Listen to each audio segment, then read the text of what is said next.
ನಮಸ್ಕಾರ. ನಾನು ಬಸವರಾಜ್.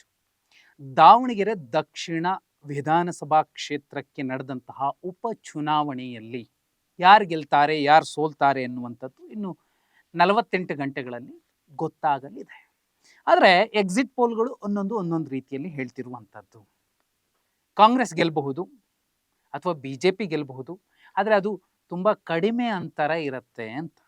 ಆದರೆ ಸುಮಾರು 14 ದಿನಗಳ ಕಾಲ ಇಡೀ ಕ್ಷೇತ್ರವನ್ನು, ಅದರಲ್ಲೂ ಮುಖ್ಯವಾಗಿ ಈ ದಾವಣಗೆರೆ ದಕ್ಷಿಣ ವಿಧಾನಸಭಾ ಕ್ಷೇತ್ರದ ವ್ಯಾಪ್ತಿಗೆ ಬರುವಂತಹ 27 ಹಳ್ಳಿಗಳ ಪೈಕಿ ಸುಮಾರು 19 ಹಳ್ಳಿಗಳನ್ನು ನಮ್ಮ ಟೀಮ್ ಓಡಾಡಿದಾಗ, ಅದು ಮತದಾನದ ದಿನ, ಮತದಾನದ ಸಂಜೆ, ಮತದಾನಕ್ಕೂ ಮುಂಚಿನ 1-2 ವಾರ ನಮಗೆ 19 ಹಳ್ಳಿಗಳ ಲೆಕ್ಕ, ಒಂದು ಕ್ಲಿಯರ್ ಪಿಕ್ಚರ್ ಸಿಕ್ಕಿರುವಂಥದ್ದು.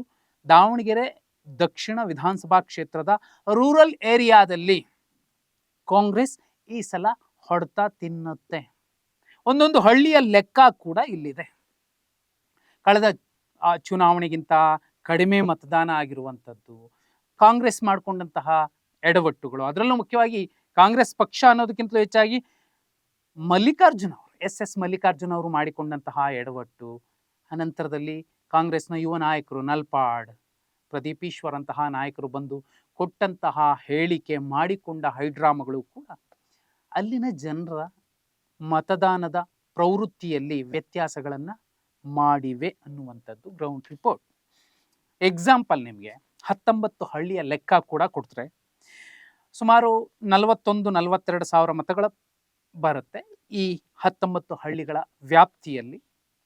ಆ ಹಳ್ಳಿಯ ಜನ ಅವತ್ತಿನ ದಿನ ಯೋಚಿಸಿದ ಅಥವಾ ತೆಗೆದುಕೊಂಡ ನಿರ್ಧಾರ, ಬಟನ್ ಹೊತ್ತುವ ಸಂದರ್ಭದಲ್ಲಿ ಏನೇನೆಲ್ಲ ವ್ಯತ್ಯಾಸಗಳಾಗಿರಬಹುದು ಅನ್ನುವಂತಹ ಸುಳಿವನ್ನು ಕೊಡುತ್ತೆ. ಅದರಲ್ಲಿ ಒಂದನೇದು ನಾಗರಸನಹಳ್ಳಿ. ಸುಮಾರು 900 ಮತದಾರರಿರುವಂತಹ ಈ ಕ್ಷೇತ್ರದಲ್ಲಿ ಬಹುಪಾಲು ಈ ಗ್ರಾಮದಲ್ಲಿ ಲಿಂಗಾಯತ, ಕುರುಬ, ನಾಯಕ ಈ ಸಮಾಜಗಳ ಪ್ರಾಬಲ್ಯ ಇರುವಂಥದ್ದು. ವಿಶೇಷ ಅಂದರೆ ಪ್ರತಿ ಸಲ ಲೋಕಸಭಾ ಚುನಾವಣೆಯಲ್ಲಿ BJPಗೆ ಈ ಗ್ರಾಮದಲ್ಲಿ ಒಳ್ಳೆ ಲೀಡ್ ಸಿಗತ್ತೆ. ಇಲ್ಲಿ ಮುಸಲ್ಮಾನರು ಕೂಡ ಇದ್ದಾರೆ, ಇಲ್ಲ ಅಂತಲ್ಲ. ಈ ಸಲ ಮುಸಲ್ಮಾನರಿಗೆ ಈ ಹಳ್ಳಿಲಿ, ನಾಗರಸನಹಳ್ಳಿಲಿ ಪ್ರತ್ಯೇಕ ಹಣ, ಕೆಲವ್ರಿಗೆ 2,000 ಕೊಟ್ಟರೆ ಅವ್ರಿಗೆ 4,000, ಅಥವಾ ಎರಡೆರಡು ಹಂತದಲ್ಲಿ ವೋಟಿಂಗ್ ದಿನ ರಾತ್ರಿ, ವೋಟಿಂಗ್ ದಿನದ ಹಿಂದಿನ ರಾತ್ರಿ ಮತ್ತು ವೋಟಿಂಗಿಂತ ಮುಂಚೆ ಕೊಟ್ಟಿದ್ದಾರೆ ಅನ್ನುವಂಥದ್ದು ಕಣ್ಣಾರೆ ಕಂಡಂತಹ, ಕೇಳಿಸಿಕೊಂಡಂತಹ ವಿಚಾರ. ನಾಗರಸನಹಳ್ಳಿಯಲ್ಲಿ ನೀವು ಹೇಗೆ ಎಗರಾಡಿದ್ರೂ ಕೂಡ BJP ಮತ್ತು ಕಾಂಗ್ರೆಸ್ 50-50, ಅಂದರೆ ಸುಮಾರು 900 ಓಟಲ್ಲಿ 400ರಿಂದ 450 ಓಟು ಇಬ್ಬರಿಗೂ ಸಮ ಸಿಗತ್ತೆ. ಎರಡನೇದು ಜಡಗನಹಳ್ಳಿ.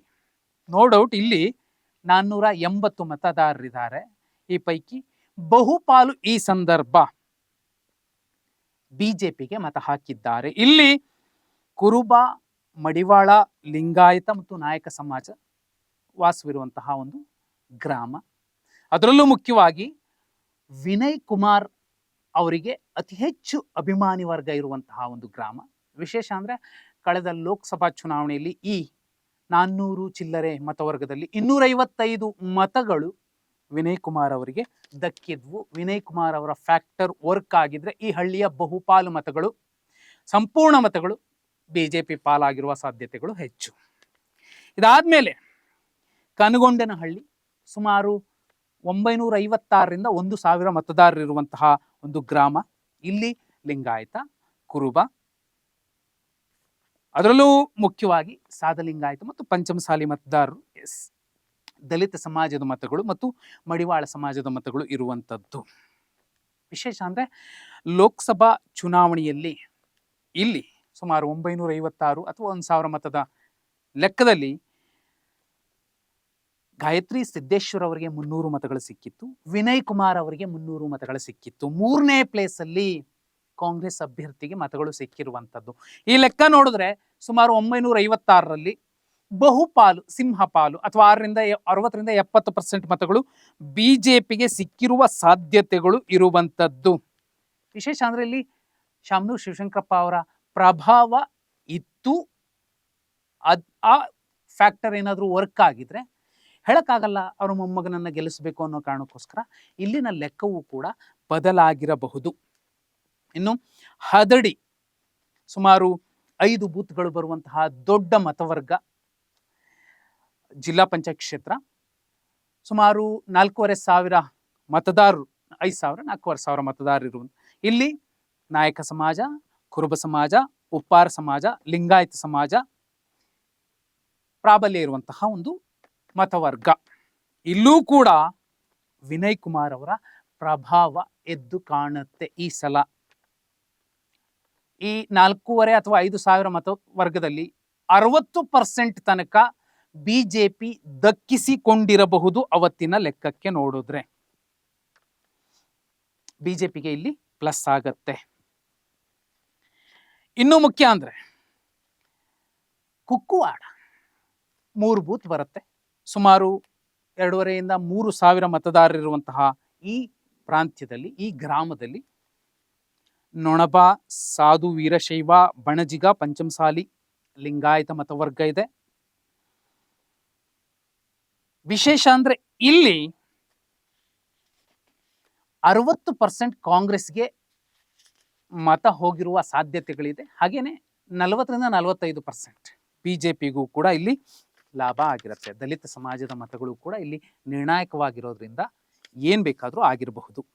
ಇದು ಬಿಟ್ರೆ ಕೈದಾಳೆ ಸುಮಾರು 2,800 ಅಥವಾ 3,000 ಮತವರ್ಗ ಇರುವಂತಹ ಒಂದು ಗ್ರಾಮದಲ್ಲಿ ಉಪ್ಪಾರ ಸಮಾಜದ ಪ್ರಾಬಲ್ಯ, ಲಿಂಗಾಯತ ಸಮಾಜ, ಎಳವರು, ನಾಯಕರು, ಮಡಿವಾಳರು ಇರುವಂತಹ ಈ ಒಂದು ಪುಟ್ಟ ಅಥವಾ ಅದಕ್ಕಿಂತಲೂ ಹೆಚ್ಚಿನ ಮತವರ್ಗ ಇರುವಂತಹ ಗ್ರಾಮದಲ್ಲಿ ಲೋಕಸಭೆಯಲ್ಲಿ ಬಹುಪಾಲು ಮತಗಳು ಇಲ್ಲಿ ಬಿಜೆಪಿಗೆ ಸಿಕ್ಕಿತ್ತು. ಇನ್ನು ಮುಖ್ಯ ಅಂದ್ರೆ ಈ ಸಲ ಇಲ್ಲಿ ಅತಿ ಹೆಚ್ಚು ಮತಗಳು ಬಿಜೆಪಿ ಪಾಲಾಗಿರುವ ಸಾಧ್ಯತೆಗಳು ಇದೆ. ಇನ್ನು ಹೊಸನಾಯಕನಹಳ್ಳಿ ಇಲ್ಲಿ 731 ಮತಗಳು ಇದಾವೆ. ಮತದಾರರಿರುವಂತಹ ಒಂದು ಸಿಂಗಲ್ ಬೂತ್ ವೋಟಿಂಗ್ ಕೇಂದ್ರ.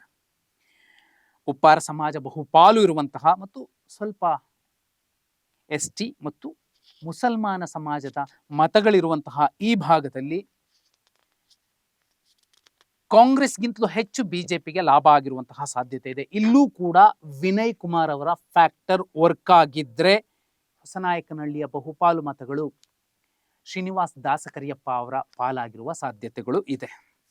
ಇನ್ನು ತುರ್ಚಘಟ್ಟ ಸುಮಾರು 3,500 ಮತವರ್ಗ ಇರುವಂತಹ ಇಲ್ಲಿ ಮತಗಳು 3 ಭಾಗವಾಗಿ ಡಿವೈಡ್ ಆಗಿದೆ. ನಂಬರ್ 1 ಪ್ಲೇಸ್ ಅಲ್ಲಿ ಬಿಜೆಪಿ ಸಿಕ್ಕಿದ್ರೆ 2ನೇ ಪ್ಲೇಸ್ ಅಲ್ಲಿ ಕಾಂಗ್ರೆಸ್, 3ನೇ ಪ್ಲೇಸ್ ಅಲ್ಲಿ SDPI. ಇಲ್ಲ, ಅಲ್ಪಸಂಖ್ಯಾತ ಮತದಾರರು ನಿಜಕ್ಕೂ ಈ ಹಿಂದಿನ ಅಂದ್ರೆ ಮತದಾನಕ್ಕೂ ಮುಂಚಿನ ಎಡವಟ್ಟುಗಳು ಕಾಂಗ್ರೆಸ್ ನಾಯಕರದ್ದು, SS ಮಲ್ಲಿಕಾರ್ಜುನ ಅವ್ರದ್ದು, ಅವೆಲ್ಲವನ್ನು ಅದೇ ರೀತಿಯಲ್ಲಿ ಗಟ್ಟಿಯಾಗಿ ಮನಸ್ಸಲ್ಲಿ ಇಟ್ಕೊಂಡೇ ಬಟನ್ ಹೊತ್ತಿದ್ರೆ SDPI ಫಸ್ಟ್ ಪ್ಲೇಸ್ಗೆ ಬರಬಹುದು, second place BJP, third place Congress ಬಂದಿರೋ ಸಾಧ್ಯತೆಗಳಿದೆ. ಇದು ತುರ್ಚಘಟ್ಟದ ಲೆಕ್ಕ. ಇಲ್ಲಿ ಬಹುಪಾಲು ಲಿಂಗಾಯತ, ಮುಸ್ಲಿಂ ತುಂಬಾ ಇಂಪಾರ್ಟೆಂಟ್. ಉಪ್ಪಾರ ಸಮಾಜದ ಮತಗಳು ಕೂಡ ಇಲ್ಲಿ ನಿರ್ಣಾಯಕ ಆಗಿರುವಂಥದ್ದು. ಇನ್ನು ಬೆಳವನೂರು ಹೊಸ ಮತ್ತು ಹಳೆ ಬೆಳವನೂರು ಲೆಕ್ಕ ಬಂದ್ರೆ ಇಲ್ಲಿ 3,500 ಮತದಾರರಿರುವಂಥದ್ದು. ಸುಮಾರು 3 ಬೂತ್ ಬರುತ್ತೆ. ಇಲ್ಲಿ ಲಿಂಗಾಯತ, ನಾಯಕ ಮತ್ತು ಲಮಾಣಿ ಸಮಾಜದ ಮತದಾರರು ನಿರ್ಣಾಯಕರು. ಇಲ್ಲೂ ಕೂಡ 50-50 ಆಗಿರುವ ಸಾಧ್ಯತೆಗಳನ್ನ ತಳ್ಳಿ ಹಾಕುವಂತಿಲ್ಲ. ಇನ್ನು ಜರೆಘಟ್ಟ ಇಲ್ಲಿ 2,600ರಿಂದ 700 ಮತದಾರರಿದ್ದಾರೆ. ಮರಾಠ ಅತಿ ಹೆಚ್ಚು ಪ್ರಾಬಲ್ಯ ಇರುವಂತಹ ಸಮಾಜದ ಮತದಾರರು ಇಲ್ಲಿರುವಂಥದ್ದು. ಇಲ್ಲಿ ಯಾರೇನೇ ಎಗರಾಡಿದ್ರೂ ಕೂಡ ಬಿಜೆಪಿಗೆ ದೊಡ್ಡ ಲೀಡ್ ಸಿಕ್ಕಿರುವ ಸಾಧ್ಯತೆಗಳು ಇರುವಂಥದ್ದು. ದುರ್ಗಾಂಬಿಕಾ ಕ್ರಾಸ್ 933 ಅಥವಾ 38 ಮತದಾರರು ಇರುವಂತಹ ಈ ಜಾಗದಲ್ಲಿ ವಿನಯ್ ಕುಮಾರ್ ಅವರ ಫ್ಯಾಕ್ಟರ್ ಕೂಡ ವರ್ಕ್ ಆಗಿರುತ್ತೆ. ವಿಶೇಷ ಅಂದ್ರೆ ಮುದಹದಡಿ ಗ್ರಾಮ ಪಂಚಾಯಿತಿ ವ್ಯಾಪ್ತಿಗೆ ಬರುವಂತಹ ಈ ಬೂತ್ ಬಿಜೆಪಿಗೆ ಲಾಭ ತಂದು ಕೊಟ್ಟಿರುವಂತಹ ಸಾಧ್ಯತೆಗಳು ಹೆಚ್ಚು. ಇಲ್ಲಿ ಲಿಂಗಾಯತ, ಕುರುಬ, ಬೇಡ ಜಂಗಮ ಮತ್ತು SC ಸಮಾಜದ ಮತಗಳು ತುಂಬಾ ನಿರ್ಣಾಯಕ ಆಗಿರುವಂಥದ್ದು. ಇನ್ನು ಬಟ್ಲಕಟ್ಟೆ ಲೆಕ್ಕ ಒಂದೇ ಬೂತ್ ಬರುತ್ತೆ. 864 ಅಥವಾ 69 ಮತದಾರರು ಇರುವಂತಹ ಇಲ್ಲಿ ಕೂಡ ಕುರುಬ ಮತ್ತು ನಾಯಕರ ಪ್ರಭಾವ ಇದೆ. ವಿಶೇಷ ಅಂದ್ರೆ ಇಲ್ಲಿ ಬಹುಪಾಲು ವಿನಯ್ ಕುಮಾರ್ ಅವರ ಫ್ಯಾಕ್ಟರ್ ವರ್ಕ್ ಆಗಿರುತ್ತೆ ಅನ್ನೋದೇ ನಿಜ ಆದರೆ ಇಲ್ಲಿನ 70-80% BJPಯ ಪಾಲಾಗಿರುತ್ತೆ. ಹದಡಿ ಗ್ರಾಮ ಪಂಚಾಯಿತಿ ವ್ಯಾಪ್ತಿಗೆ ಬರುವಂತಹ ಬಟ್ಲಕಟ್ಟೆಯ ಲೆಕ್ಕ ಇದು. ಇನ್ನು ಬಲ್ಲೂರಿನ ಲೆಕ್ಕಕ್ಕೆ ಬಂದರೆ 1200 ಅಥವಾ 223 ಮತದಾರರಿರುವಂತಹ ಈ ಗ್ರಾಮದಲ್ಲಿ ಬಹುಪಾಲು ಕುರುಬ ಸಮಾಜದ ಮತದಾರರು, ಬೆಸ್ತ ಸಮಾಜ, ಲಿಂಗಾಯತ, ರೆಡ್ಡಿ ಮತ್ತು ದಲಿತ ಸಮಾಜದ ಮತದಾರರಿರುವಂತಹ ಇಲ್ಲಿ ಬಿಜೆಪಿಗೆ ಬಹುದೊಡ್ಡ ಲೀಡ್ ಸಿಕ್ಕಿರೋ ಸಾಧ್ಯತೆ ಇದೆ. ವೋಟಿಂಗ್ ದಿನ ಕೂಡ ಬಹುಪಾಲು ಜನ ಇದನ್ನೇ ಮಾತಾಡಿದ್ದು. ಶಿರಗಾನಹಳ್ಳಿ ಸುಮಾರು 400 ಮತದಾರರಿದ್ದಾರೆ. ಇಲ್ಲಿ ಲಿಂಗಾಯತ, ರೆಡ್ಡಿ, ತಳವಾರ, ಕುರುಬ ಮತ್ತು ಛಲವಾದಿ ಸಮಾಜದ ಮತದಾರರಿದ್ದಾರೆ. ಇಲ್ಲಿ ಕೂಡ 50-50 ಆಗಿರೋ ಸಾಧ್ಯತೆ ಇರುತ್ತೆ. ಬಹುಪಾಲು ಬಿಜೆಪಿಗೆ ಲಾಭ ಆಗಿರೋ ಸಾಧ್ಯತೆ ಶಿರಗಾನಹಳ್ಳಿ ಕೂಡ ಕೌಂಟ್ ಮಾಡ್ಕೋಬಹುದು. ಇದು ಬಿಟ್ಟರೆ ಹೊಸ ಬಿಸ್ಲೇರಿ ಒಂದೇ ಬೂತ್ ಬರುತ್ತೆ, 370 ಮತದಾರರು. ಅತಿ ಹೆಚ್ಚು ಲಿಂಗಾಯತ, ವಾಲ್ಮೀಕಿ, ಕುರುಬ, ದಲಿತ ಸಮಾಜದ ಮತದಾರರಿರುವಂತಹ ಇಲ್ಲಿ ಕಾಂಗ್ರೆಸ್ಗೆ ಒಂದು ಲೆಕ್ಕದಲ್ಲಿ ಲಾಭ ಆಗಿರಬಹುದು. ಇನ್ನು ಹಳೆ ಬಿಸ್ಲೇರಿ 800 ಮತದಾರರಿರುವಂತಹ ಒಂದು ಮತವರ್ಗ, ಮತಗಟ್ಟೆ. 50-50 ಚಾನ್ಸಸ್ ಇಬ್ಬರಿಗೂ ಇದೆ ಎನ್ನುವಂಥದ್ದು ಅವತ್ತು ನಮಗೆ ಸಿಕ್ಕಂತಹ ಗ್ರೌಂಡ್ ರಿಪೋರ್ಟ್ ವೋಟಿಂಗ್ ದಿನದ್ದು. ತರಳಬಾಳು ನಗರ 1000 ಮತದಾರರಿದ್ದಾರೆ. ವಿಶೇಷ ಅಂದರೆ ಇಲ್ಲಿ ಲಿಂಗಾಯತ, ರೆಡ್ಡಿ ಮತ್ತು ದಲಿತ ಸಮಾಜದ ಮತಗಳಿರುವಂಥದ್ದು. ಇಲ್ಲಿ ಯಾರೇನೇ ಅಂದರೂ ಕೂಡ ಬಹುಪಾಲು ಬಿಜೆಪಿಗೆ ಲಾಭ ಆಗಿರೋ ಸಾಧ್ಯತೆಗಳು ಹೆಚ್ಚು. ಇದು ಬಿಟ್ಟರೆ ಶಿರಮಗೊಂಡನಹಳ್ಳಿ ಸುಮಾರು 2400 ಮತದಾರರಿರುವಂತಹ ಈ ಜಾಗದಲ್ಲಿ ಅತಿ ಹೆಚ್ಚು ಲಿಂಗಾಯತ ಮತ್ತು ಉಪ್ಪಾರ ಸಮಾಜದ ಮತದಾರರಿದ್ದಾರೆ. ಇಲ್ಲಿ ಬಿಜೆಪಿ ದೊಡ್ಡ ನಿರೀಕ್ಷೆಯಲ್ಲಿದೆ. ಕಾಂಗ್ರೆಸ್ಸು ಕೂಡ ಅಷ್ಟೇ ಲೆಕ್ಕಾಚಾರವನ್ನು ಹಾಕಿಕೊಂಡಿರುವಂಥದ್ದು.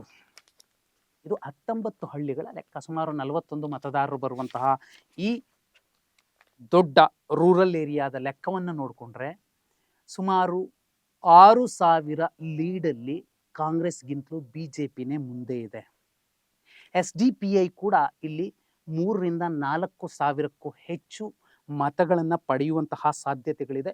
1,000ಕ್ಕೂ ಹೆಚ್ಚು ನೋಟಾ ಬಿದ್ದಿರುವ ಲೆಕ್ಕಾಚಾರ ಕೂಡ ಗ್ರೌಂಡಲ್ಲಿ ಸಿಕ್ಕಿರುವಂಥದ್ದು. ಇನ್ನು ಆಜಾದ್ ನಗರ, ಮಿಲ್ಲತ್ ಸ್ಕೂಲ್ ಏರಿಯಾ, ಮಂಡಕ್ಕಿ ಭಟ್ಟಿ, ಅದು ಬಿಟ್ಟರೆ ಭಾಷಾನಗರ, ಜಾಲಿನಗರ, ಹೀಗೆ ಸುಮಾರು 23 ಮತಗಟ್ಟೆಗಳ ಲೆಕ್ಕದಲ್ಲಿ SDPI ದೊಡ್ಡ ಮಟ್ಟದಲ್ಲಿ ಮತಗಳನ್ನು ಛಿದ್ರಗೊಳಿಸಿದೆ.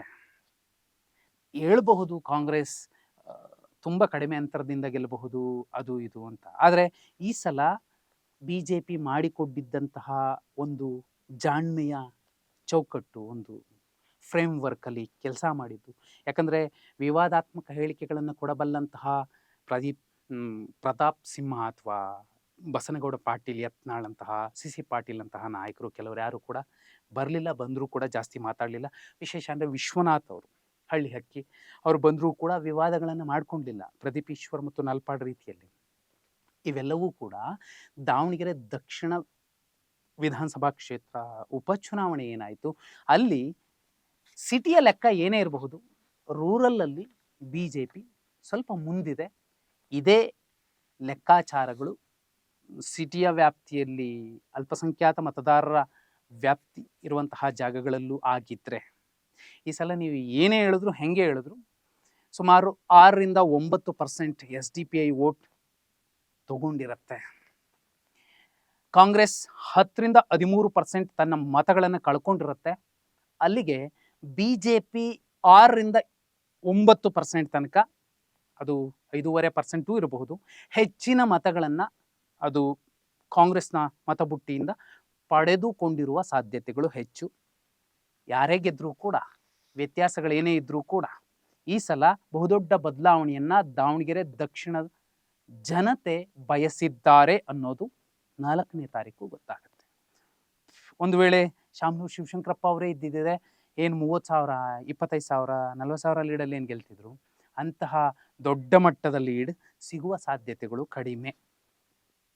ನಾವು ನೋಡಿದ್ದು 27 ಗ್ರಾಮಗಳ ಪೈಕಿ 19 ಗ್ರಾಮಗಳ ಲೆಕ್ಕದಲ್ಲಿ 41,000 ಮತವರ್ಗದ ಲೆಕ್ಕಕ್ಕೆ ನೋಡಿದ್ರೆ 19 ಬಿಜೆಪಿ, 14-15 ಮಧ್ಯೆ ಕಾಂಗ್ರೆಸ್, 5-6 ಹೆಚ್ಚು ಕಡಿಮೆ SDPI ಒಂದು ಚಿಲ್ಲರೆ 1000 ಮತಗಳಲ್ಲಿ ನೋಟಾ ಕೂಡ ಕೌಂಟ್ ಆಗತ್ತೆ. ಇದು ತುಂಬ ಹಳ್ಳಿಗಳಲ್ಲಿ ಓಡಾಡಿದ್ದು, ಯಾವುದೋ ಲೀಡ್ರಿಂದೆ ನಿಂತ್ಕೊಂಡು ಅಲ್ಲಿಗಿಂಜ್ಕೊಂಡು ಮಾತಾಡಿಸಿದ ಕಂಟೆಂಟ್ ಅಲ್ಲ, ಹಳ್ಳಿಯ ಜನ ನೇರವಾಗಿ ಹೇಳಿದಂತಹ ಮಾತುಗಳು. ಇದು ನಮ್ಮ ರಿಪೋರ್ಟ್. ಈ ರಿಪೋರ್ಟಲ್ಲಿ ವ್ಯತ್ಯಾಸಗಳಿದೆ ಅಥವಾ ತಪ್ಪುಗಳಿದೆ ಅಂದರೆ ದಯವಿಟ್ಟು ಕಮೆಂಟ್ ಮಾಡಿ. ಮತ್ತು ಹೇಗಿದ್ರೂ ರಿಸಲ್ಟ್ ಬಂದಿದ್ದ ದಿನ ವ್ಯತ್ಯಾಸಗಳು ಕೂಡ ಎಲ್ರಿಗೂ ಗೊತ್ತಾಗುತ್ತೆ.